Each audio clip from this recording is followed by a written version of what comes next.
Cristiano Ronaldo, vai embora Cristiano Ronaldo, mete, bateu, golo. Balotelli, Aguero! Posse de bola para Portugal, vai Éder, chuta!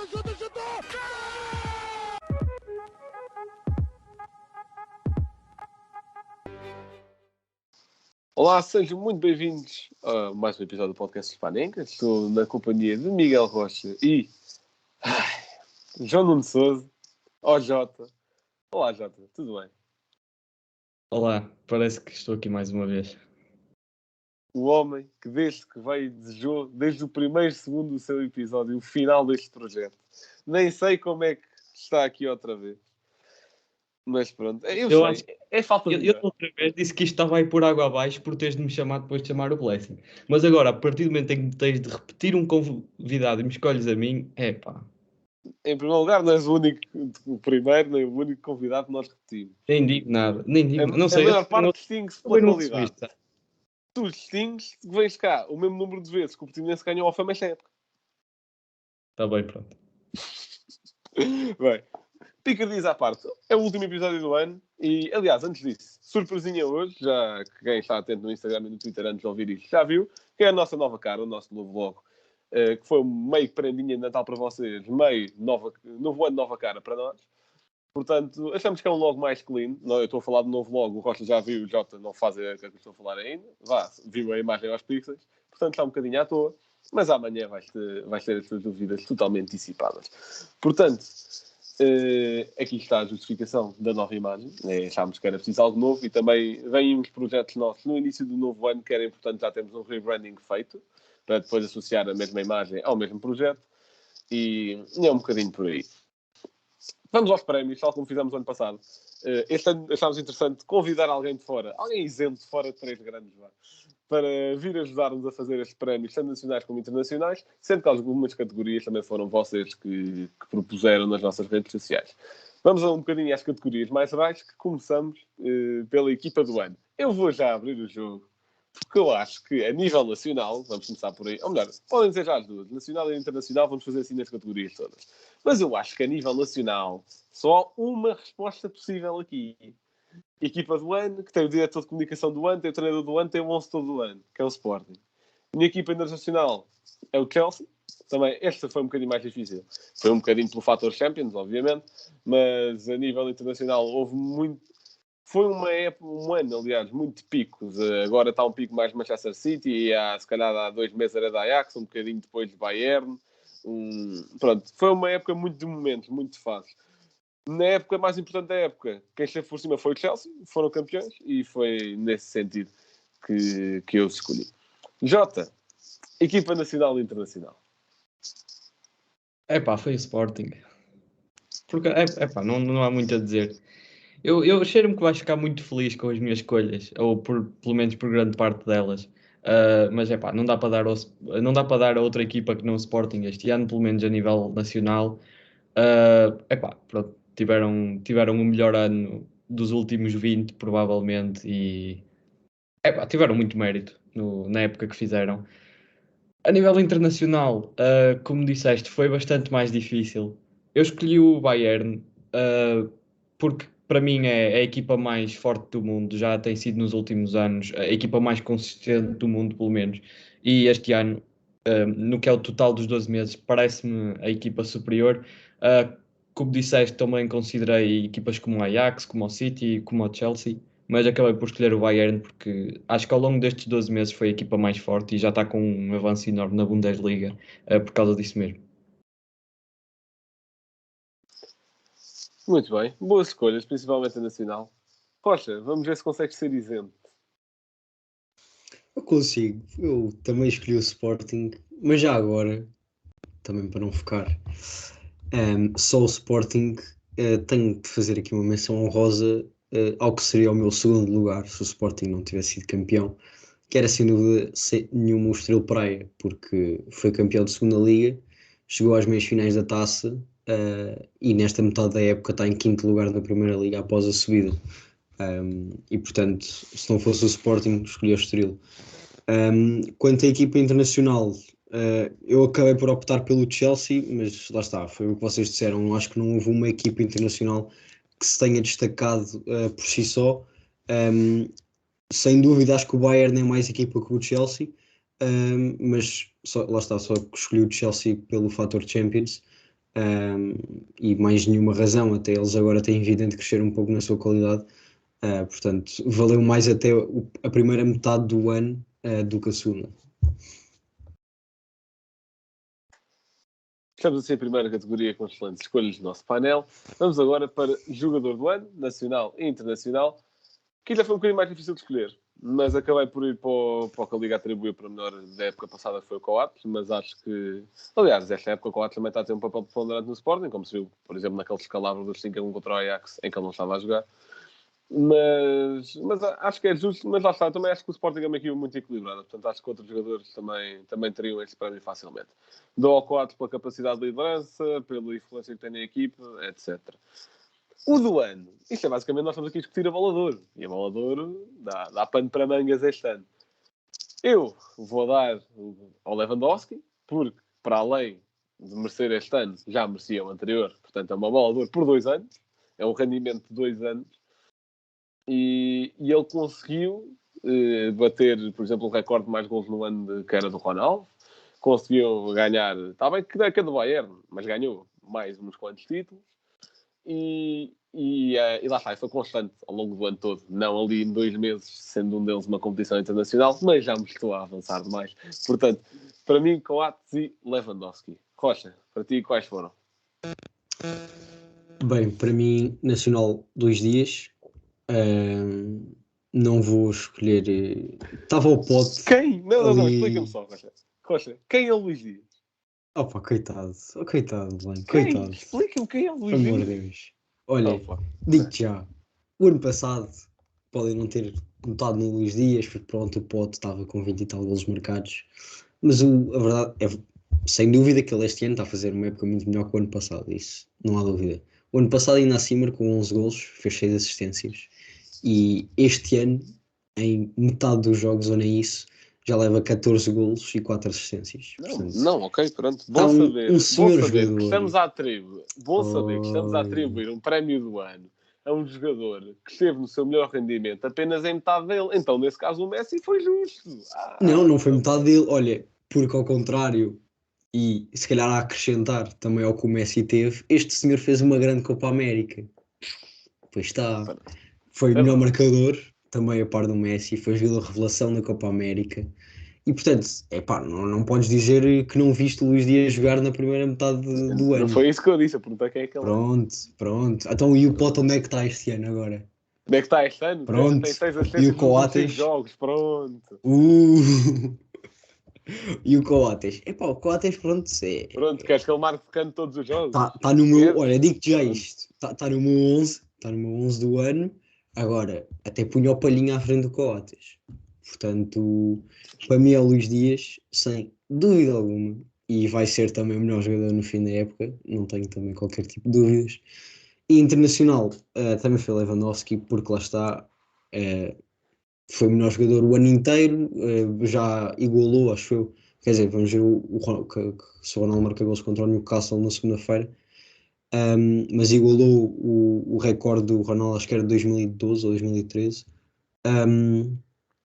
e portanto, lá está, como o Blanco disse, merecia a 2020, merecia a 2021, não recebeu nenhuma delas, recebeu só assim uma palmadinha das costas a dizer do Messi, a dizer que ele merecia ter ganho a bola do ano passado, mas isso não lhe serve nada, não é? Não lhe enche a sala de troféus, coisa que encheu sim durante estes 2 anos em que ele ganhou tudo o que havia para ganhar, menos com seleções, mas pronto, não podemos pedir muito, tendo em conta que ele é treinado por um grande treinador, que agora poderá ir para um certo clube, mas não vamos falar disso.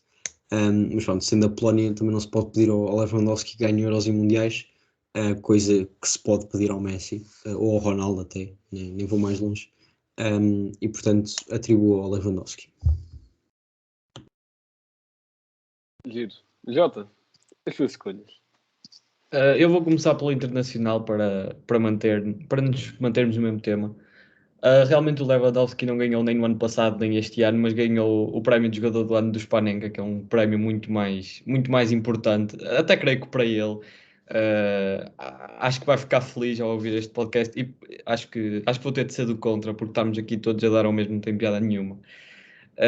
Por isso eu vou dar ao Jorginho, porque vocês falaram no Chelsea muito bem como equipa do ano e muito por culpa dele, e para além disso teve uma exibição fantástica no Europeu, foi provavelmente o melhor jogador da Itália, o jogador mais decisivo, e é um jogador fantástico, creio que é o melhor marcador do Chelsea esta época, só mostra o ano fantástico que ele teve e também, ok, Lewandowski também fez uma grande época, Messi e Ronaldo muito bem como de costume, não tão bem como noutros anos, mas continuam lá em cima, mas eu vou dar ao Jorginho este ano. A nível nacional, eu vou dar ao Pedro Gonçalves e eu acho que devíamos implementar uma regra no nosso campeonato que é, sabemos que Portugal é um país que está em crise. É um país em que o dinheiro não há muito, estamos numa situação difícil. E eu acho que manter um ativo valioso como o Pote no Sporting, acho que é um insulto para a economia do nosso país. Portanto, eu acho que o Estado devia não só nacionalizar o Pote, como pagar ao Sporting o respectivo valor, depois não receberia 100% do valor, porque o Famalicão teve grande mérito no que é o valor do Pote como atleta hoje em dia, portanto, receberia o justo valor. Eu avalio o Pote em mais ou menos 280 milhões de euros, por isso já dava para comprar um estádio assim mais ou menos. O Sporting, pronto, estaria a fazer um ato de caridade. Acho que estivemos nesta altura de Natal, falta um pouco de caridade no nosso país, por isso o Sporting devia deixar que isto acontecesse, para que, no fundo, para o bem de todos, devia deixar de pensar no seu umbigo e pensar no bem comum. Acho que o Rocha está de acordo comigo. O Blanco tem tendência para pensar mais em si do que nos outros. Mas eu acho que este ano, ainda mais num ano de pandemia, faz sentido pensarmos nos outros e pensarmos que o Pote poderá ter uma grande influência na economia nacional e no bem-estar de todos nós. Tu falaste em nacionalizar, o Blanco abriu ali os olhos. Não, eu abri os olhos pelo simples motivo de, se ele nacionalizasse o Pote, o Sporting, tanto o Sporting como o Famalicão, perdia o passe, não é? Não, mas calma aí. Nacionalizar como que comprar ao Sporting. Ou seja, o Estado português, em vez de investir na TAP, investia no Pote. Exato, se do nada ao Sporting virasse uma TAP e se recebesse 400 milhões todos os anos, eu alinho. Pode ser, mas vamos mudar de tema. Olha, eu diria que era, o Estado pagava ao Sporting o que o Sporting pagou pelo Pote e depois vendia o Pote. Aí sim, pelos tais 280 milhões. E isso parece-me justo. Não, mas assim o Famalicão também só recebe para aí 2. Não, mas o Famalicão é à parte. O Famalicão faz negócio com o Estado. Então pronto.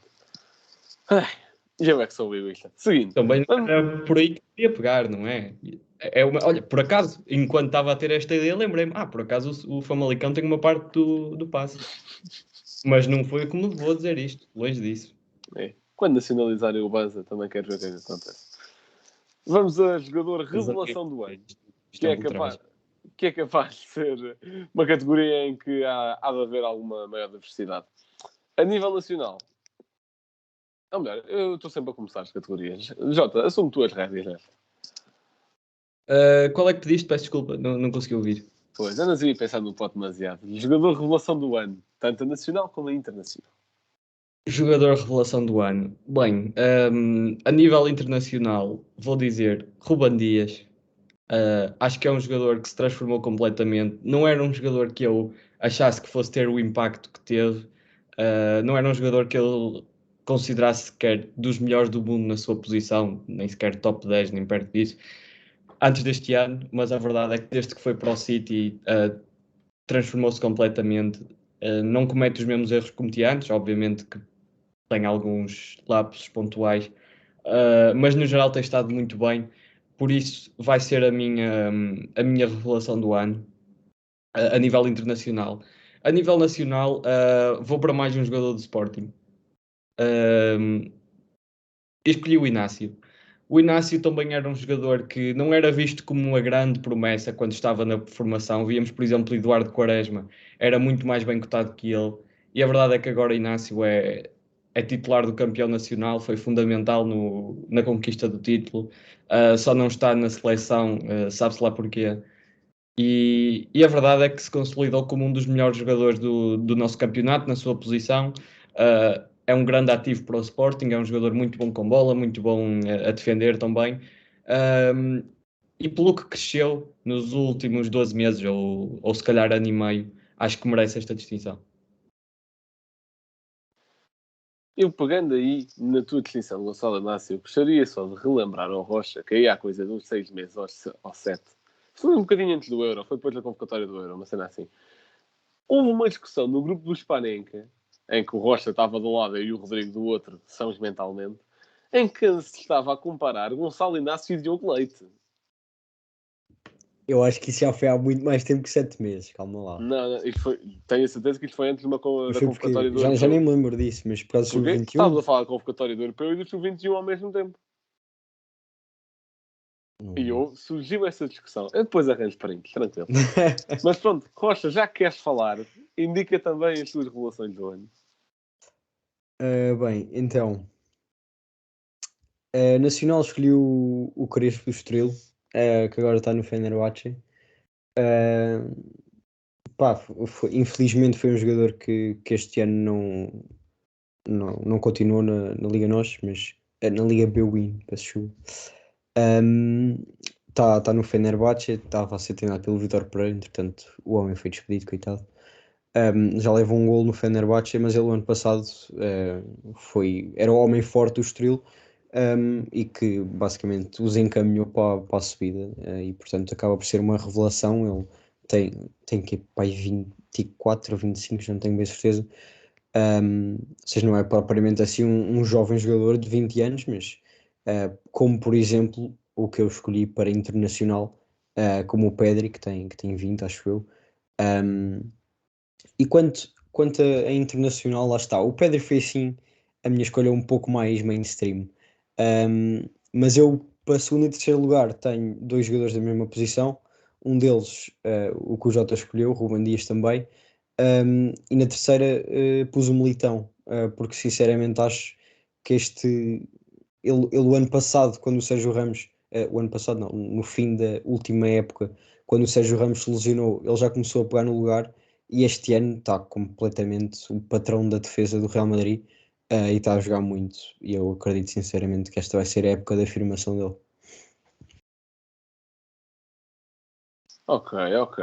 Boas escolhas. Acho que não vai haver aqui repetições, porque eu, a nível nacional, eu vou dizer 2, o mais mainstream e o menos mainstream.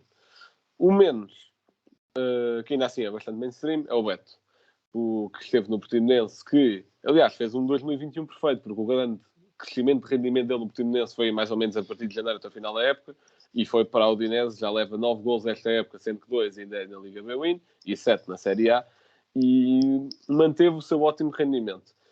Mais mainstream, e para fazer um bocadinho de publicidade também, vou dizer o Mateus Nunes, só pelo simples facto de o Mateus Nunes, enquanto jogador, cresceu bastante ao longo deste ano. Aliás, porque foi mais ou menos por janeiro de 2021 que ele foi ganhando espaço, com o tal castigo do Palhinha, ele foi titular com o Benfica, blá blá blá blá. E se forem pegar nesse Mateus Nunes e este é um jogador muito mais completo. E por causa dessa evolução, vou também mencioná-lo.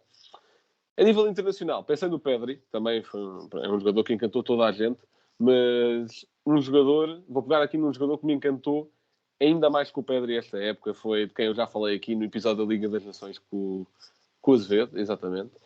Que foi o Gavi. Foi dos jogadores, se não o jogador que mais me fascinou jogar à bola esta época, tirando os do Sporting, eu ia dizer da seleção, coitado. Pronto, porque o Gavi realmente foi um talento, assim, ok, que é da La Masia, ok, que é a formação do Barcelona, espera-se outro tipo de rendimento. Epá, mas é algo muito bom mesmo. Tem um sentido de leitura de jogo incrível, um sentido para meter o jogo na direção que ele quer, no sentido que ele quer, a fluir como ele quer. E acho que conseguir fazer isso aos 17 ou 18 anos, ou o que ele tem, que é mais ou menos a nossa idade, muito bom mesmo. Agora, 11 do ano, tanto nacional como internacional. Eu acho que para tornar a coisa mais interessante, estes dividimos. Primeiro nacional e só depois o internacional. Portanto, Rocha, podes começar tu. 11 nacional. 11 nacional. Na baliza, isto acaba por ser um 11 pessoal, não diria que se fosse votação, como foi no fim da época, seria este 11, mas isto é um 11. Baliza Adam, vou jogar em 4-3-3. Baliza Adam, direita Porro, centrais Coates e Pep, esquerda Nuno Mendes. É impressionante como é que um jogador que saiu a meio do ano ainda está neste 11, mas não vejo ninguém melhor na esquerda do que o Nuno Mendes. No meio, Palhinha e Uribe, à frente Otávio, na esquerda Luís Dias, na direita Rafa e à frente Pote. Não percebi essa cara, não percebi. Nada. Bem, posso dizer o meu também. Vou dizer os dois. Ou melhor, eu acho que isto é o que eu disse isto só em off. Portanto, eu fiz um 11 com jogadores dos 3 grandes, entre aspas, e outro com jogadores dos não 3 grandes, em aspas. Portanto, os mais, que é mais para comparar com o do Jota e com o do Rocha. Portanto, Adam à baliza, Porro, Coates, Otamendi e Nuno Mendes. Depois, Pote, Palhinha, Weigl, Luís Dias, Rafa e Taremi. Portanto, 4-4-2, nesse sentido. E lá está. Eu também pensei no do Rocha. Eu ainda tive para pôr o Grimaldo só porque ele estava cá a época toda, não por causa do rendimento. Mas é pá, por lá está. O Nuno Mendes só teve cá uma época, mas acho que não fazia sentido dar a outro jogador qualquer, tal como disse o Rocha. Pois, o outro 11 que eu fiz sem elementos dos 3 chamados grandes. André Ferreira do Santa Clara da baliza, Sacco do Vitória na direita, Borevkovic do Rio Ave / Vitória e Possignol do Portimonense, Nuno Sequeira do Braga, Edwards do Vitória, André Franco do Estoril, que também foi uma enorme revelação deste ano, que eu gostei bastante, Ryan Gold do Farense, que lá está, também só esteve cá meio ano, mas o rendimento que teve foi absurdo, Ricardo Horta do Braga, Beto do Portimonense, e também só esteve cá meio ano, e Samuelino do Gil. Foi estes os meus 2 11. Portanto, Jota, antes de quereres, como é que está aqui o Ivan Rainer ou o Banza, defende lá a tua tese. É assim, eu no meu 11 apenas coloquei jogadores que estiveram aqui o ano todo. Por isso é que não coloquei nenhum jogador de Famalicão. Mas é só por isso.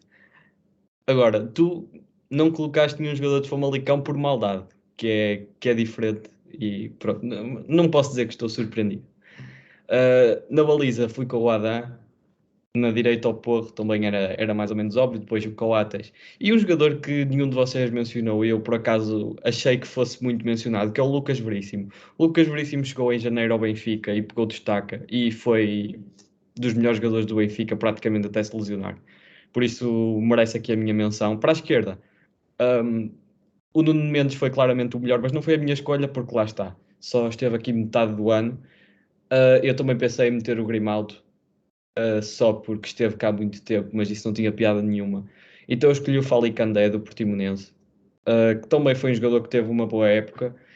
Também pensei no Amacho do Boa Vista, que gosto muito, mas acho que o Fali Candé foi mais importante para a sua equipa e também teve bastantes melhores resultados.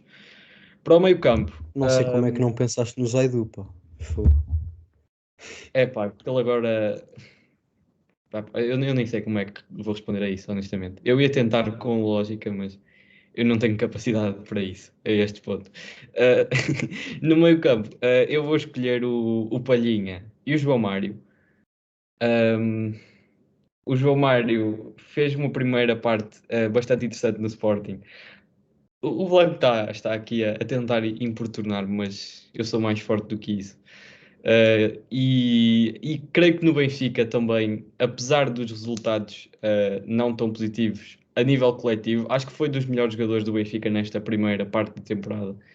e tem formado uma dupla muito interessante com o Weigl e só não tem tido prestações ainda melhores por causa da estratégia da equipa para alguns jogos que não se adequou de todo aos jogadores que estão à disposição. E isto era uma boa ponte para falarmos aqui dos flops da temporada, mas não vamos por aí. Mais para o último terço. Na direita o Rafa, à esquerda o Luís Dias, ali na posição 10 o Pedro Gonçalves e à frente o Taremi. Está bem, está bem. Eu só quero dizer uma coisa. Que é, isto, para a malta não achar que isto é ódio de estimação, que é, o João Mário, na primeira metade da época teve no Sporting, na outra metade teve no Benfica. Na primeira metade da época não era o melhor médio do Sporting. Na segunda metade da época não foi o melhor médio do Benfica. Portanto, é só por isso que eu não percebo a sua presença. Mas vamos seguir. 11 internacional. Espera aí, Lange, já agora só uma coisa, também Diz. defender um dos meus jogadores. Eu já disse isto uma vez aqui, mas vou voltar a repetir. Não sei se repararam, mas Mateus Uribe estava no meu 11 e eu volto a dizer que é capaz de ser dos médios menos valorizados do nosso campeonato e capaz de ser dos melhores médios do nosso campeonato. Tendo a concordar, mas há lá outros muito bons também. Por isso é que eu não o mencionei, porque eu acho que o Palhinha foi provavelmente Sim. a escolha mais popular. Depois, entre João Mário, Weigl, Uribe, principalmente esses três, acho que estão muito próximos. Até pode meter para aí o Otávio, que jogou a médio muitas vezes. Acho que estão a um nível muito próximo. Eu acabei por escolher o João Mário, mas eu também acho que o Uribe acho que só não é mais falado porque os médios das outras equipas são um pouco mais vistosos do que ele. Sim, e eu, por exemplo, quando estava a fazer o 11 fui ver, agora já não tenho aqui, mas acho que o Uribe falhou 5 jogos nesta época pelo Porto. Um deles foi a derrota contra o Santa Clara, em que perdemos para a Taça da Liga. Outro foi o empate em Milão contra o Milan. E outro foi a derrota contra o Atlético, no Dragão. E eu tenho a certeza absoluta que com o Uribe tínhamos ganho esses 3 jogos. Sem dúvida. E suposições não fazem parte de uma entrega de prémios. Portanto, seguindo, vamos ao 11 internacional. Eu vou avançar já com o meu, que é para criar já aqui polémica. Bora lá. À baliza, Donnarumma. À direita, meti o Hakimi, mas calma, porque à esquerda está o Cancelo. E defesas centrais, Ruben Dias e Chiellini. O meio campo, o do Chelsea, Jorginho Kanté, com Bernardo Silva na frente destes dois. E agora matem-me à vontade, não quero saber. Porque o meu ataque é Benzema, Lewandowski e Ronaldo. E não quero saber. Jota, o teu 11. Epá, eu já falei aqui em off que eu fiz aqui uma pequena batota, que é, isto são 11 jogadores, mas isto não é bem uma equipa de futebol, porque eu tenho 2 centrais, um lateral, um médio mais defensivo, 2 10, um extremo direito e 3 pontas de lança. Por isso isto é uma equipa um bocadinho ofensiva, mas acho que são os jogadores que mais se destacaram, eu não queria deixar nenhum destes de fora. Pronto, na baliza, o Mendy, do Chelsea. Depois, os 2 centrais, o Chiellini e o Ruben Dias também. O lateral, que vai ser de fazer os 2 lados, porque não há mais ninguém. O Cancelo, que provavelmente é o melhor lateral do mundo para fazer os 2 lados que eu podia arranjar. Depois, o Jorginho do Chelsea, o Bernardo Silva, o Salah, o Messi, o Ronaldo, o Lewandowski e o Banza.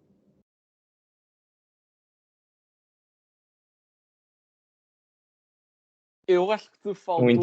Eu acho que te faltou. Eu acho que te faltou um má no fim. Banzama. Não, é o Banza mesmo. Não, é que o Banza eu não coloquei no 11 nacional porque ele passou 6 meses em França. Mas no 11 internacional acho que seria injusto não meter. Banzama, portanto.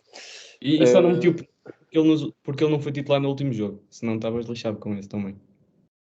Costa, o teu 11, de preferência sem o Luís Dias. Não tenho Luís Dias, não te preocupes. Bem, eu joguei, pus a minha equipa a jogar num 3-4-3, mais ou menos, ou 3-5-2, se quiserem. Mas eu diria 3-4-3, com um falso 9.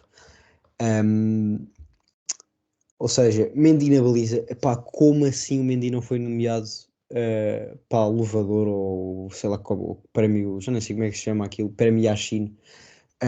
Como assim não foi nomeado? Donnarumma, ok, teve bem, mas teve bem maioritariamente no Euro. No Milan, na primeira parte do ano, epá, sinceramente, mais ou menos. Este ano o PSG ainda quase nem jogou. O Keylor Navas é o principal titular. Portanto, o Mendy para mim fez uma enorme Champions e é um guarda-redes que faz desde o ano passado grandes jogos na Premier League. Já nem sei se o ano passado, na época passada, bateu o recorde de clean sheets na Premier League. Tenho a certeza, mas acho que foi o que teve mais. Centro da defesa, Ruben Dias, Chiellini e Rudiger. Eu sinceramente estou a adorar o Rudiger. Desde que ele foi para o Chelsea com o Tuchel, ele a jogar a central à esquerda, pá, o homem faz tudo, o homem ataca, é dos melhores centrais que eu já vi a atacar, principalmente como os alas do Chelsea sobem bastante. Ele é apanhado muitas vezes com bola nas costas e eu adoro como o homem defende. Já agora, só aqui uma nota: o Rudiger teve para vir para o Porto quando foi para a Roma, portanto teria sido uma boa aquisição. Depois à frente, o que é que foi um pouco confuso? Eu numa ala pus o Cancelo e na outra pus o Salah. Não sei bem como é que o Salah vai fazer uma ala com três centrais, mas pode ficar. Acho que nas duas atrás tem o Ruben Dias ou tem o Rudiger, portanto acho que pode deixar a ala mais ou menos vazia, que também não será o problema. No meio pus Jorginho e Kanté. À frente deles os dois pus o Messi. E no ataque pus Lewandowski e Ronaldo. Embora perceba o Benzema, e seria a minha próxima opção. E também percebes o Banza. O Banza percebe melhor que o Benzema. Muito bem. Vamos agora a treinador. Treinador do ano, tanto nacional como internacional. Eu acho que nem vale a pena discutir o nacional, porque o nacional é treinador, é diretor de comunicação, é presidente, é tudo e mais alguma coisa. É o Ruben Amorim. Internacional. Para mim foi um bocadinho mais difícil, mas como eu tinha dito, o futebol ou melhor, o futebol de clubes foi muito de fases, tanto de Chelsea, como de City, como Bayern, como Liverpool, ou como da Ajax até um certo ponto desta época, blá blá blá. Eu optei por um treinador que conseguiu capitalizar a sua competição, que foi o Euro. E nesse caso, ok, que a Itália teve de ir a duas disputas de penaltis, mas logo a partir da primeira exibição da Itália no Euro, conseguiu-se dizer logo a Itália que vai ganhar. Ou a Itália, uma das duas principais candidatas. Portanto, eu vou por Mancini. Acho que merece, devido àquela sequência de vitórias toda de Itália. Ao Vasco, com esses jogos sem perder que a Itália também teve. Numa Itália que dava-se pouco dela, não é? E, portanto, vai para Mancini, é a minha distinção. Rocha. Bem, nacional não vou contestar muito bem, Ruben Amorim e tal, boa, já estamos fartos. Internacional, o Mancini, claro que merece, ganhou a sua competição, isso não se pode retirar mérito a isso. Mas eu acabei por ir para o Tuchel apenas por uma razão. Porque é muito complicado pegar numa equipa a meio do ano e o homem conseguiu ganhar uma Champions. Embora a Champions seja uma fase que a partir de janeiro já é eliminar, ou seja, na Premier League não a ganhou, tudo bem, mas acaba sempre por ser bastante complicado. Não tens os jogadores que tu escolheste, os jogadores não estão habituados às tuas rotinas, e sabe-se perfeitamente que o Chelsea mudou bastante a forma de jogar com o Tuchel, e portanto eu acabei por escolhê-lo. E pronto, o Mancini fica em segundo lugar. Posso permitir isso? Jota, os teus. Por acaso estive um bocadinho indeciso no treinador nacional, porque apesar de eu ter escolhido o Ruben Amorim, eu considerei muito o Bruno Pinheiro do Estoril. Nós falamos aqui já do Estoril em relação, por exemplo, ao Crespo ou ao Franco, o Crespo na primeira metade da época e o Franco na segunda, do ano, aliás. Mas a verdade é que o Bruno Pinheiro fez um ano fantástico, porque não só conseguiu subir à Primeira Liga no primeiro lugar, fez uma segunda liga fantástica, como também está a ser a equipa revelação, provavelmente, desta edição da Liga B-Win. Por isso, acho que merece uma menção, mas obviamente que Ruben Amorim, por ter sido campeão com o Sporting, leva a medalha. A nível internacional, também escolhi o Mancini, porque lá está, foi muito difícil escolher outro treinador, e talvez porque o Mancini teve uma amostra mais reduzida de jogos, não houve tanto espaço para ele errar depois disso. Acredito que é muito diferente treinar uma seleção do que um clube. Se tivéssemos só a considerar a Liga dos Campeões de Tuchel, comparando com o europeu de Mancini, apesar de tudo seria mais justo, porque seria algo mais comparável, mais da mesma natureza.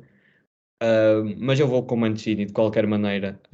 Acho que colocou a Itália a jogar muito, que é bastante complicado numa seleção. Vimos que no futebol de seleções são raras as nações que se destacam pelo seu jogo coletivo. Normalmente o que nós estamos habituados a ver nos mundiais é grandes lances individuais, grandes jogadores a sobressaírem e não propriamente uma equipa que jogue muito, ou quando isso acontece são aquelas gerações que já prometem muito, como por exemplo a alemã ou a espanhola, agora a francesa também, mas mais uma vez também se destacam sobretudo pela junção dos seus jogadores individuais, mas esta Itália foi diferente. Conseguiu capitalizar todos os seus jogadores individuais para os tornar um bocadinho melhores, e obviamente que formaram uma grande equipa e foram os justos vencedores do Euro. Por isso os meus prémios vão para Ruben Amorim e Mancini. Ok.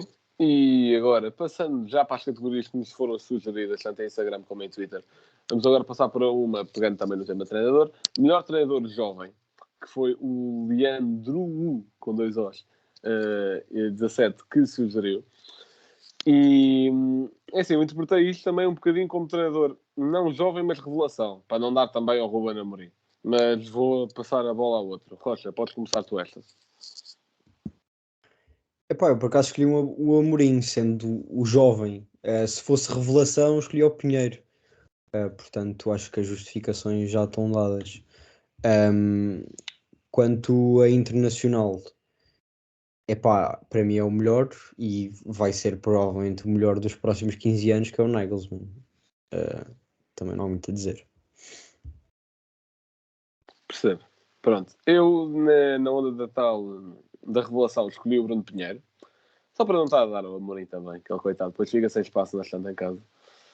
E, por tudo o que vocês já disseram, campeão na segunda liga, meios finais de taça, equipa revelação nesta segunda metade de ano. Conseguiu potencializar vários talentos. Já teve uma proposta do Besiktas que recusou porque quer ficar no Estrela até ao final da época. Portanto, tudo bom até aqui. Internacional, ia mencionar 2. Um deles o Nagelsmann, óbvio, o mais óbvio. Decidi também mencionar o Gerrard, que foi campeão da Liga Escocesa e agora também está a ter um bom início de campanha no Aston Villa. Portanto, e tem 39 anos, se não me engano. Portanto, também um bom treinador jovem este ano. Jota, conta-nos. Antes de mais, eu quero só apontar aqui uma coisa engraçada. Quando o Blanco me mandou aqui as várias categorias, eu fui ao Google e pesquisei treinador jovem para ver se me apareciam aí alguns treinadores que me estivessem a escapar. E para aí o 10º treinador que me apareceu foi o Augusto Inácio. Portanto, eu acho que ainda podemos dar um bocadinho de tempo até que as máquinas dominem o universo, porque acho que não estão assim tão inteligentes quanto isso. Parece-me um treinador no mínimo experiente. Bem, a nível nacional é difícil fugir ao Ruben Amorim, não só em idade propriamente dita, mas também em idade enquanto treinador, ou seja, ele tem cerca de 2 anos como treinador principal. O que é incrivelmente curto e já conquistou, por isso merece todo o mérito. A nível internacional, tem de ser o Nagelsmann, porque um treinador que ainda não chegou aos 35 anos e já é visto como um dos melhores do mundo e, como o Rocha disse bem, será um dos melhores nos próximos, eu diria mais, se calhar 30 anos, se bem quiser, obviamente. Um, eu acho que merece esta menção e acho que era muito difícil fugir a estes dois nomes nesta categoria. Muito bem. Seguindo para prémio de gol do ano, que foi-lhes sugerido pelo Eduardo Pontandrade, _09 no Instagram, e pelo próprio nosso convidado no Twitter, o Jota. E, portanto, já que foste tu que sugeriste, podes começar a tua categoria, tanto a nível nacional como internacional. Epá, a nível nacional vou dizer o do Heriberto contra o Porto. Heriberto do Famalicão, obviamente. O Famalicão marcou tantos golos este ano que foi muito difícil escolher apenas um. Foi incrível a pesquisa que eu tive de fazer até chegar a uma conclusão, mas vou escolher o do Heriberto. Depois, a internacional também é contra o Porto. É o gol do Tiago. Foi muito recente, mas esteticamente é capaz de ser dos melhores golos que eu já vi. Portanto, é fantástico como é que ele consegue apanhar ali a bola no ar e colocá-la no fundo das redes sem ela tocar no chão antes. É fantástico. Quem teve o privilégio de ver aquilo do ângulo, portanto, de trás do Tiago, e ver o ângulo que a bola fez, o efeito que a bola fez, é absolutamente fantástico. Um jogador belíssimo, de uma qualidade técnica fenomenal e é um golaço. Houve aí mais alguns bons golos que estive para escolher, mas este aqui não deu hipótese a mais nenhum. Giro. Já que estás numa de clubismos, eu digo já como a nacional é o do Porro no Bessa contra o Boa Vista, que, se não me engano, foi nomeado o gol da última edição da Liga, mas posso estar enganado.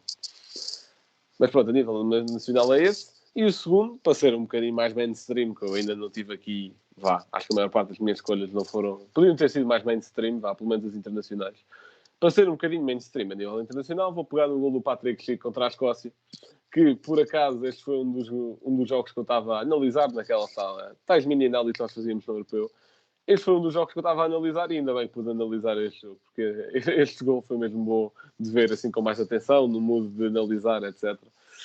Portanto, sim, é este. Rocha, os seus.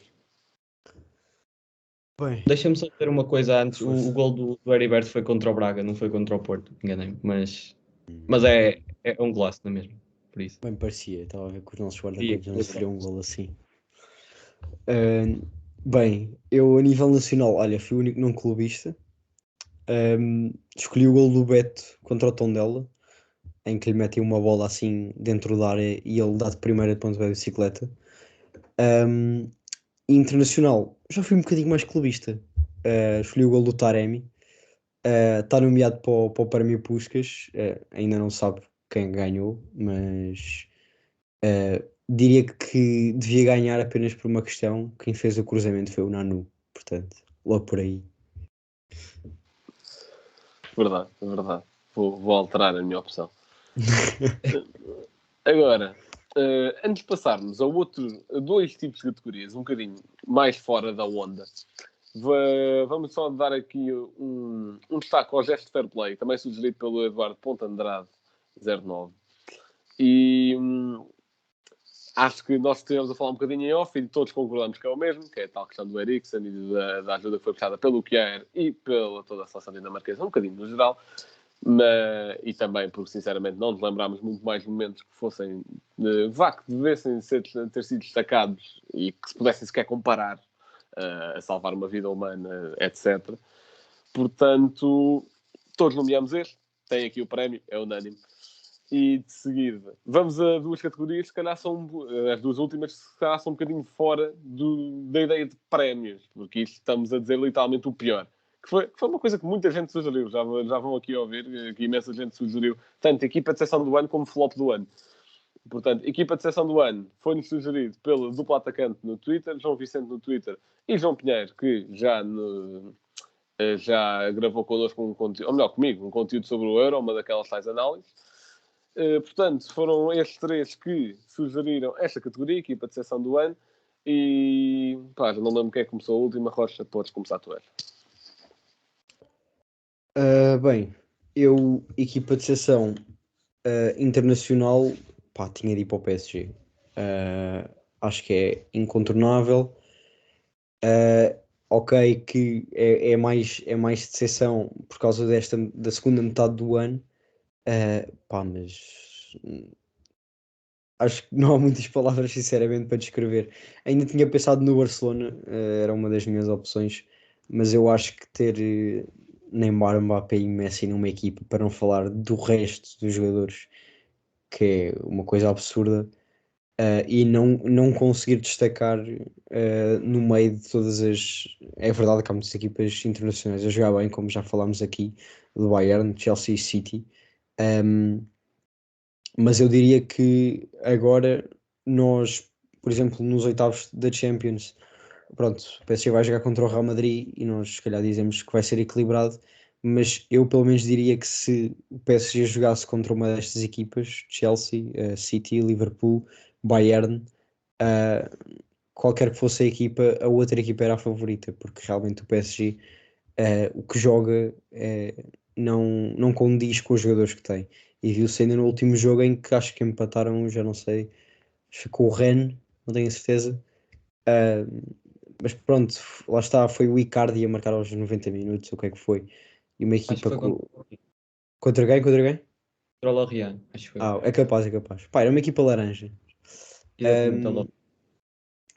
Mas pronto, pá, ver uma equipa. E acho que o Lorient estava nos últimos lugares da Liga 1, portanto, mais uma razão. Também o Neymar está lesionado, é verdade, pá, mas ainda assim, o Mbappé também não jogou. Mas tem todas as razões para ganhar. E Nacional, tive entre duas, mas pá, teve de ser o Benfica. Porque a verdade, lá está, e já falámos sobre isto muitas vezes, também não vale a pena estar aqui a massacrar. Combinar os milhões que foram gastos com, e tendo em conta que estamos a falar do ano 2021, foram eliminados nos 16 avos da Liga Europa, penso eu. Depois perderam a final da Taça Portugal, na Taça da Liga também ficaram nas meias finais, terceiro lugar do campeonato. Este ano também terceiro lugar no campeonato. Diria que este ano a única coisa positiva que aconteceu ao Benfica foi ter passado a fase de grupos da Champions. O que acaba por ser uma decepção para os adeptos benfiquistas. E já agora aqui uma menção honrosa, embora não seja muito honrosa porque é para decepção, o Rio Ave por ter descido divisão. Bem, já estás a pegar no Benfica, e já que eu também escolhi o Benfica, vou também já falar sobre isso. E pronto, já para não estar a bater nos fatores, que isso é algo que acho que já a malta mais atenta, e se calhar nem tão atenta, apenas gosta de futebol em Portugal, percebe mais ou menos o que é que levou a este ano do Benfica.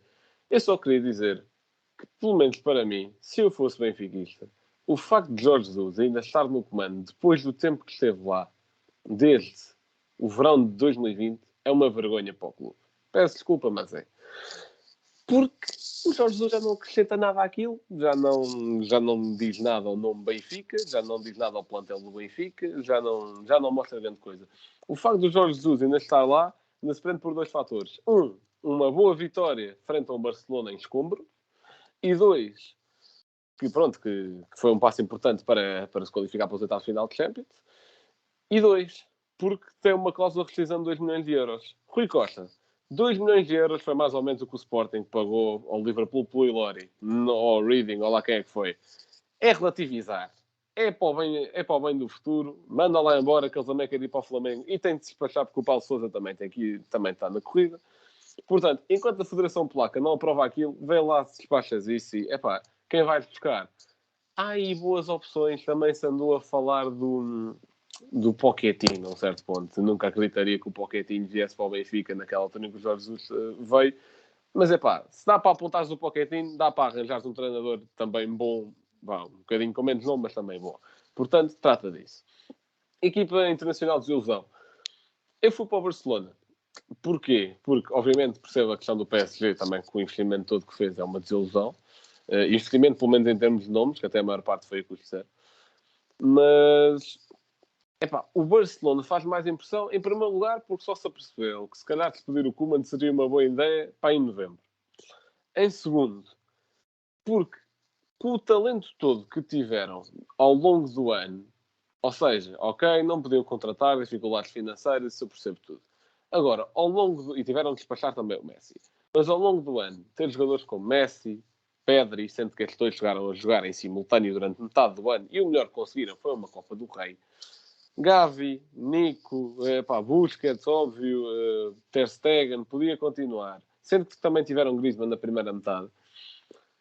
Ter este talento todo e conseguir uma Copa do Rei num campeonato que, ok, quem ganhou foi o Atlético e que esteve bem, mas viu-se que esse Atlético não era assim tão forte, que também era uma das minhas opções para desilusão, porque um Atlético passa de campeão nacional para o que é agora, que nem sei bem o que é.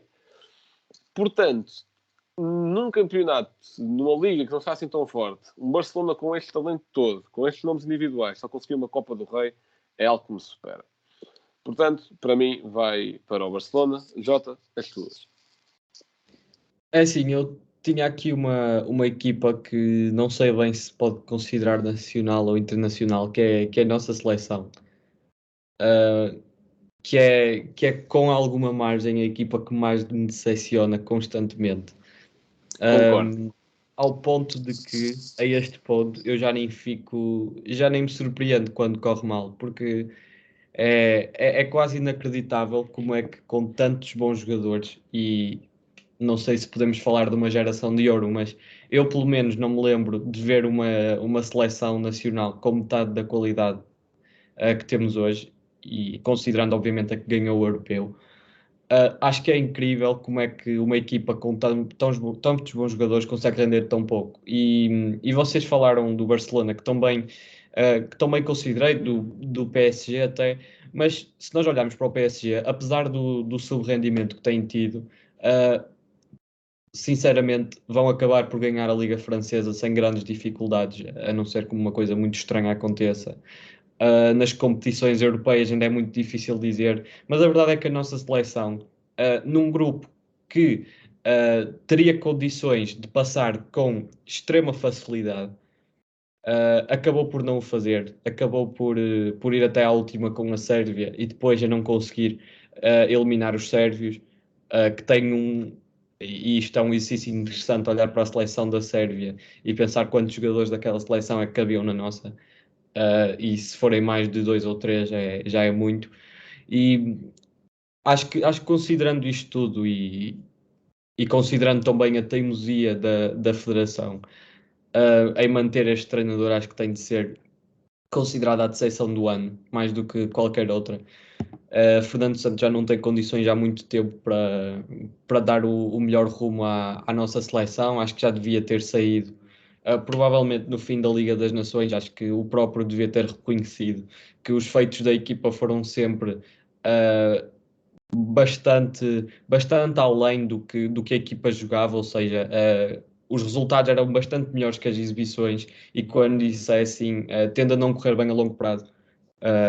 E a verdade é que agora não está a correr mesmo nada bem, e parece que Fernando Santos vai continuar a ter a confiança, pelo menos até ao play-off. Vamos ver como é que corre, mas não estou muito confiante, honestamente, até porque vamos ter de defrontar a Itália se conseguirmos passar a Turquia, e contra a Itália acho que somos muito inferiores a nível coletivo.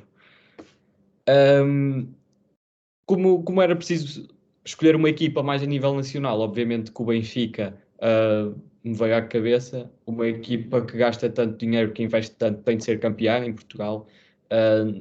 Uma equipa que contratou muitos jogadores sem qualquer critério, uma equipa que falhou a praticamente todos os níveis, uma equipa que tem um treinador que provavelmente não quer que continue a treinar a sua equipa, mas tem contrato, por isso vai ter de lá ficar durante mais algum tempo. É uma junção de fatores que não ajuda nada a este projeto do Benfica, e se é que podemos chamar de projeto, por isso é a minha decepção do ano.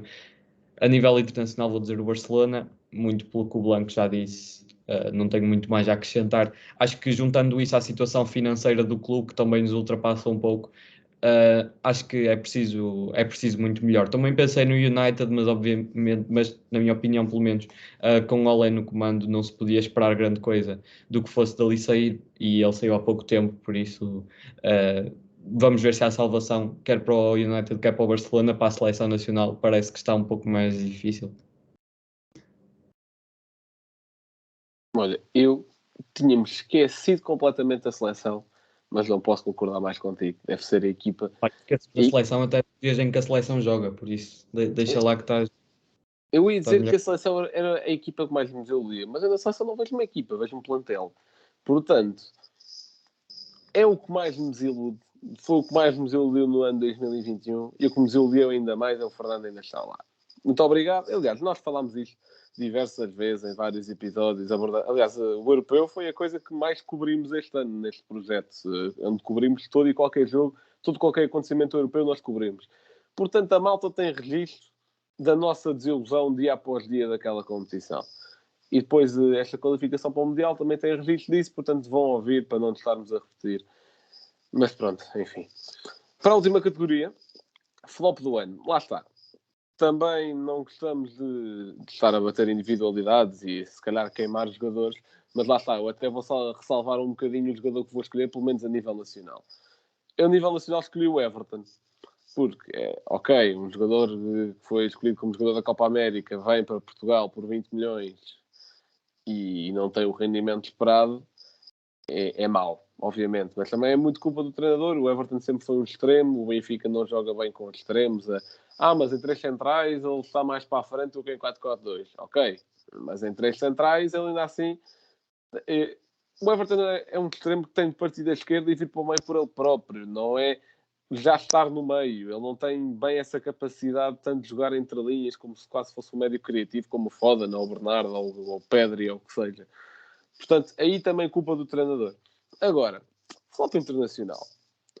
Eu, como não quero causar um ataque cardíaco a Blessing, Sofia Oliveira e se calhar a muitos outros nomes, bons nomes do futebol da nossa praça, eu não vou dizer o Messi. Mas apetecia-me dizer o Messi. Mas pronto.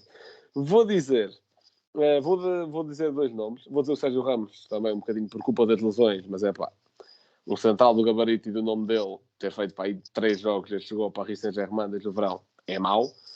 Mas isso também é mais por lesões. Portanto, por rendimento, o Saúl, que desde que foi para o Chelsea, eu esqueci-me que ele existia. Estive a pesquisar para este episódio e lembrei-me, olha, afinal o Saúl existe. E, portanto... acho que o Saúl faz sentido. Portanto, talvez estar a ver lives do Fabrício para decidir para onde é que vai a tua carreira não seja a melhor ideia a acompanhar. Mas, Jota, os teus flops. É assim, eu estive quase a escolher o Jorge Jesus para flop do ano em Portugal, mas vou optar mesmo por um jogador. E também um bocadinho na tua toada, eu quero justificar aqui que quer o jogador nacional, quer o jogador internacional que eu vou escolher, são flops pelo que apresentaram até agora, e eu estou relativamente confiante que quer um quer outro tenham capacidade para dar a volta a esta situação e ter uma boa carreira nos respectivos clubes. Vou explicar caso a caso. A nível nacional, eu escolhi o PP. O PP que foi para o Futebol Clube do Porto, no caso. Era um jogador de quem se esperava muito, que não tanto como o Everton, porque o Everton chegou ao patamar de seleção brasileira, mas a verdade é que o PP era um namoro antigo do Futebol Clube do Porto, era um jogador que se vinha a destacar como um dos melhores jogadores do Brasileirão e não joga no Futebol Clube do Porto, raramente, nunca é titular praticamente, creio que tem um gol marcado ou 2 esta época. Só joga em jogos com pouca importância, não, mesmo a partir do banco não é dos primeiros a serem chamados. E aqui vem a minha ressalva, que é, não é nada fácil ser suplente do Luís Dias, e quando assim é sempre difícil para um jogador conseguir afirmar-se. Obviamente que podiam experimentar o PP do lado contrário, mas mesmo assim, para além de também haver concorrência forte, talvez não seja a melhor ideia. Por outro lado, o PP pode estar a ser preparado por Sérgio Conceição, para quando Luís Dias sair, e perdoa-me Rocha, mas parece-me que é inevitável que ele fique muito mais tempo por cá. Portanto, parece-me que ele esteja a ser preparado para assumir a sua vaga quando ele sair, e vamos ver, porque se quando o Luís Dias sair ele assumir o lugar no 11 e for um dos melhores jogadores do Porto, acho que tenho de fazer engolir as minhas palavras e admitir que na verdade deu um belíssimo jogador. Se não acontecer o que neste momento parece, acho que podemos considerar um grande flop. Também não tanto como o Everton, porque o Everton, apesar de tudo, vai jogando e vai tendo algum rendimento. A nível internacional, também pensei nos que o Blanco mencionou, mas eu vou falar de um jogador que até tem jogado, mas não tem tido o rendimento esperado, mais por culpa do coletivo em que está inserido do que por culpa própria, que é o Jadon Sancho, no United. Era um dos jogadores mais em evidência no futebol mundial quando estava no Dortmund e quando assinou pelo United. Depois acabou por ser um pouco abafada essa transferência, porque o United nas semanas seguintes contratou apenas o Cristiano Ronaldo e o Varane. Portanto, acabou por perder um pouco das luzes da ribalta, mas a verdade é que ainda é um jogador de grande nome, custou muito dinheiro e que teve muitas dificuldades em conseguir integrar-se no United. Marcou poucos golos, fez poucas assistências, mas também parece-me que Ole, especialmente, não conseguiu entender muito bem o tipo de jogador que era, colocava-o a jogar em posições em que não teria muito rendimento, a própria equipa não estava montada para que ele rendesse o máximo que pode. Mas vamos ver com o novo treinador do United se isso pode mudar, porque é um belíssimo jogador, já o provou, e pode dar muito àquela equipa. Estes são os meus dois jogadores, mas volto a dizer que tanto um como o outro têm condições para dar a volta a esta situação, e deixando que Jorge Jesus continua a ser um nome aqui que é preciso ressalvar como uma das maiores desilusões, porque para quem vinha com aquele peito todo do Brasil, continua sem ganhar aqui em Portugal, e isso já começa a custar muito à carteira do Benfica e aos corações dos benfiquistas. Boas escolhas. Para terminar, Rocha, as tuas. Bem, primeiro quanto à questão do PP, eu acho que realmente é uma situação difícil, e eu acabo por relembrar um pouco o Luís Dias do ano passado. Claro que o Luís Dias do ano passado estava num nível superior ao que o PP está este ano, mas apenas comparação de Sérgio Conceição joga sempre com um dos alas a jogar no 1 para 1 encostado muito à lateral, e o outro a vir muito para o meio. Esse que vem muito para o meio é sempre o Otávio, independentemente do lado onde jogar. E o ano passado jogava mais à esquerda e quem jogava à direita era o Corona. Este ano o Corona foi sentado por, pensamos nós, toda a questão contratual envolvida, e daí o Luís Dias ter aproveitado e bastante bem a titularidade. Eu também estou convencido que é isso que está a acontecer com o PP, ou seja, uma grande preparação para quando surgir a altura dele ter de pegar a titularidade, ele vai cumprir. E lá está, acredito que seja para o ano, porque Luís Dias o mais provável é sair. Ainda assim, é verdade, nos jogos em que ele jogou, esperava muito mais dele. E mesmo os golos que marcou, que penso que foram 2 ou 3, também não foram assim nada de especial. Tem algumas jogadas individuais, claro que são boas, porque ele é bom tecnicamente, mas acaba por ser. E passando já agora para o meu flop, a única coisa que acaba por pender para o lado dele é que não tem tantos minutos como o Everton tem. E ou seja, pode-se dizer que não tem a oportunidade de provar tanto como o Everton tem. E nós formos a ver, o Everton nem é dos jogadores que têm piores números nesta equipa do Benfica. Ele no ano passado ainda fez bastantes assistências, e pá, 8 golos ou 7. Este ano já nem sei bem que números é que tem. Mas ou seja, a questão aqui do flop, lá está, é com a expectativa com que o jogador chega, e depois a realidade com que nós nos enfrentamos. E a realidade é que o Everton não rendeu o que rendia no Brasil. E outra questão engraçada é que o PP era o sucessor do Everton. O Everton veio para o Benfica, o PP começou a ser titular no Grêmio. E portanto, lá está, acabo por escolher o Everton. Internacional, epá, não quero é saber, desculpa lá, de opiniões fortes do futebol português, mas o Messi é uma coisa impressionante. Como é que é possível? Epá, porque o Messi é um gênio. E essa é a realidade, o Messi é um gênio. Um, e como é que um gênio marca um golo na Liga Francesa? Que é a definição de Farmers League para mim. É que é uma coisa que não me cabe na cabeça, tendo ainda por cima jogadores como o Neymar e o Mbappé para servi-lo. Epá, Atenção, não mas atenção, consigo. Rocha. Ele tem de jogar na neve. E Epá, só clubes grandes é que conseguem ganhar mundiais na neve. isso é verdade, disso estamos de acordo. Mas, epá, é uma coisa impressionante. Eu juro, nós temos sempre aquela discussão de Ronaldo e Messi mudaram de clube na mesma altura. O Ronaldo para o seu clube antigo pá, é uma coisa assim extraordinária. O Messi volta a jogar com o Neymar, também uma transferência milionária, não no sentido da transferência, mas de merchandising e etc. Um, epá, nós realmente temos essa discussão de quem é que está a jogar melhor no clube para o qual foi transferido e não sei o quê. Mas é que eu acabo, sinceramente, por ter pena do Messi. Tipo, como é que ele não consegue render mais numa equipa como o PSG? E isso é uma coisa que é difícil de entender. E eu, sinceramente, não sei até que ponto é que vai melhorar. Porque já está aqui feito algum tipo de padrão.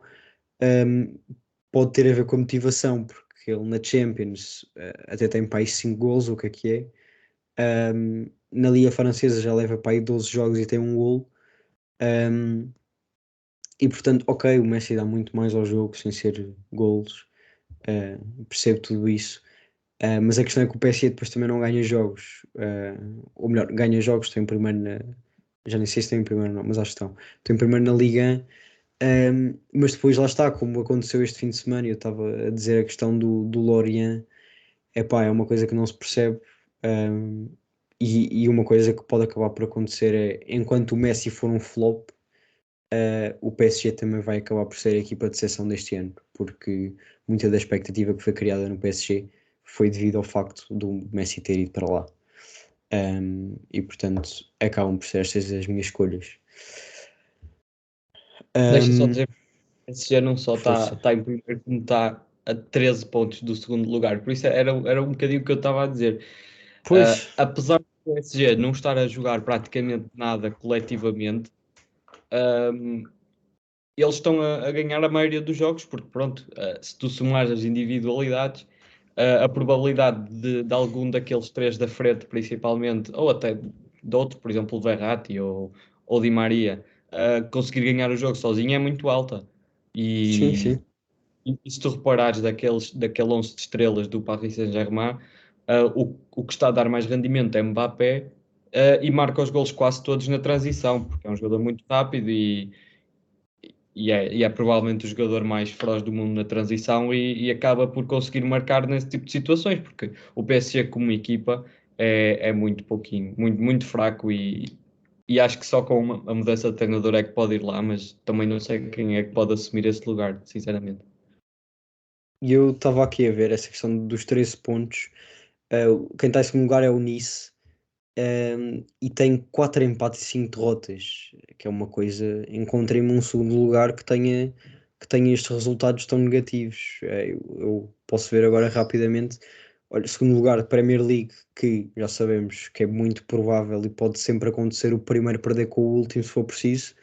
Quem está em segundo é Liverpool, tem 5 empates e uma derrota. Ou seja, nem numa competição tão competitiva como a Premier League, o segundo lugar tem resultados assim.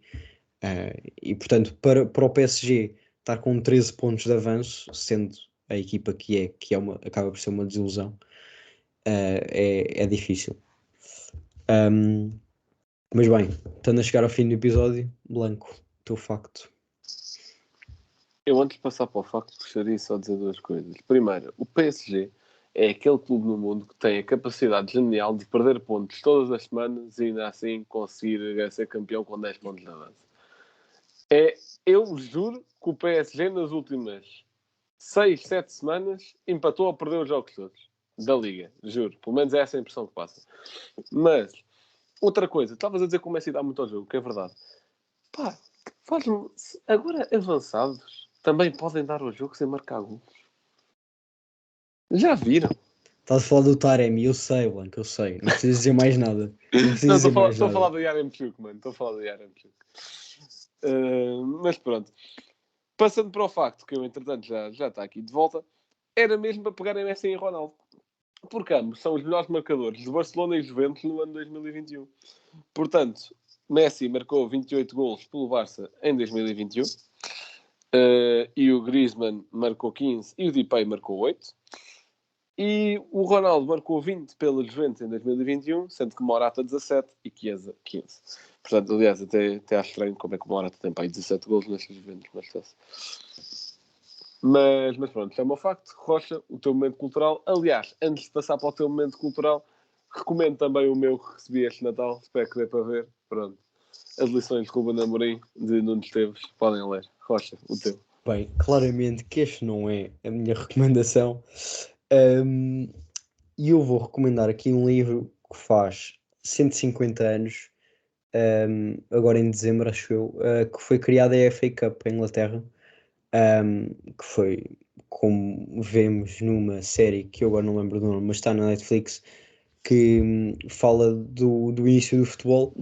The English Game.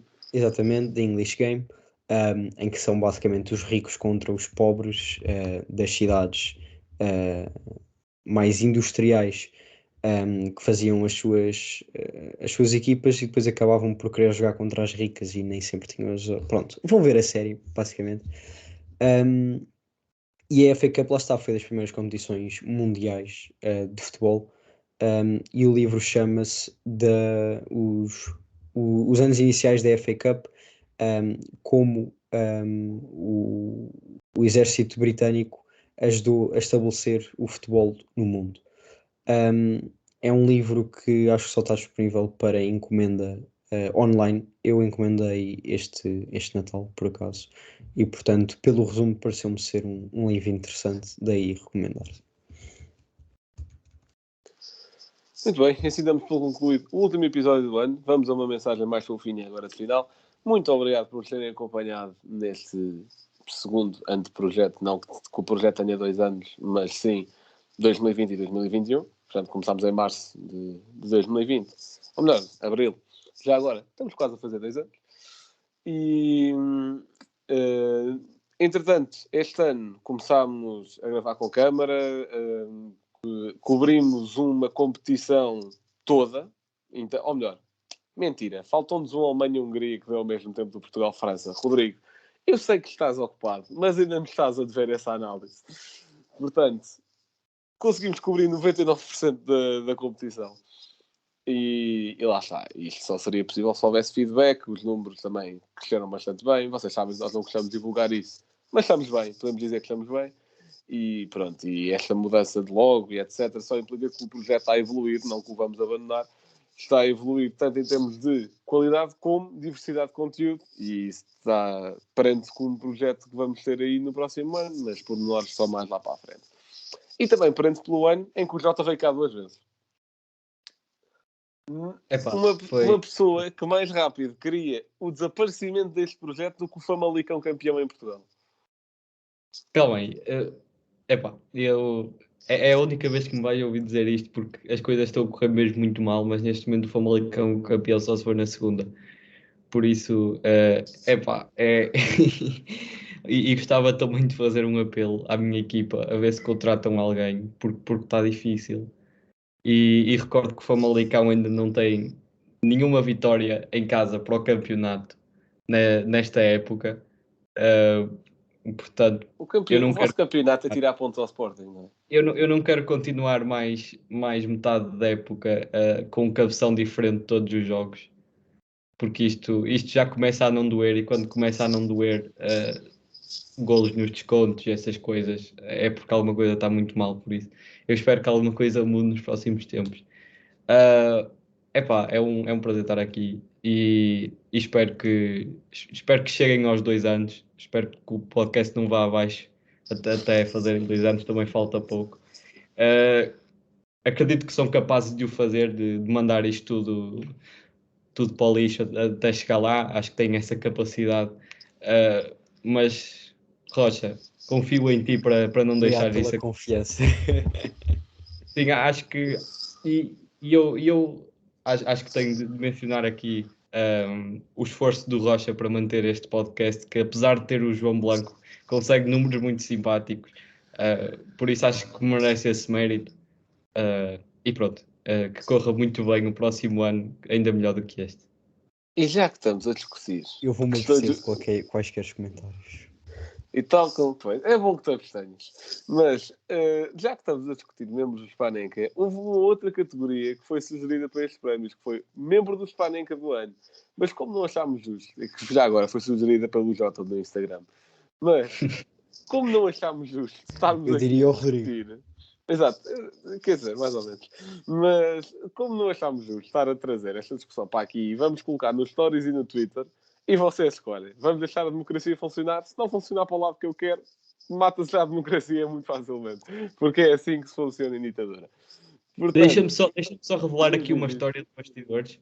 Que... Já sei o que é que vais falar. Diz lá. Não. Isto aqui é preciso. O Blanco apresenta-se como alguém muito democrático, mas recordo para o episódio de há coisa de mês e meio, 2 meses.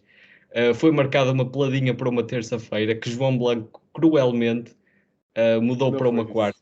Não foi isso. Ele perguntou quem é que preferia terça e quarta. Decidido que iria ganhar a quarta-feira, como seria de seu agrado. A verdade é que o povo, pronto, a classe trabalhadora votou na terça-feira, mas o terrível capitalista João Blanco, Anarcocapitalista, não cedeu aos interesses da população e acabou por marcar para quarta-feira. É uma vergonha, por isso. Agora vamos à versão verídica da história. Ninguém vai ver esta votação em lado nenhum. Por isso. Epá, vamos à versão verídica da história.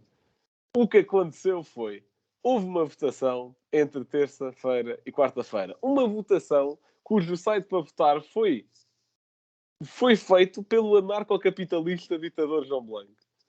Ou seja, estás a admitir que interferiste com os resultados. Sim, eu criei as eleições. Sim, eu interferi nesse sentido. Eu criei e dei à malta a escolher terça ou quarta. Ganhou terça. Nessa semana, houve peladinha na terça, onde foram para aí 5 pessoas. Portanto, na semana a seguir, não houve nova votação e eu só disse, vai ser na quarta, porque na terça não foi ninguém. Fez quarta na semana a seguir e vieram para aí 10. Portanto, houve de facto uma peladinha respeitando o processo democrático e depois houve uma segunda peladinha respeitando o processo futebolístico. E é assim que eu funciono. É futebol sempre. Primeiro. Portanto, Jota, é sempre um prazer ter-te cá e desmentir-te em direto, sendo que isto não é em direto, mas desmentir-te publicamente. Rocha, patriota sempre. Rodrigo, abração. À malta que nos está a ouvir, muito obrigado pelo ano e por ouvirem este episódio, que já vai longo, já não tinha um desses há algum tempo. E pronto, vamos seguir antes que o Jota diga mais alguma atrocidade. Obrigado por ouvirem. Abraço.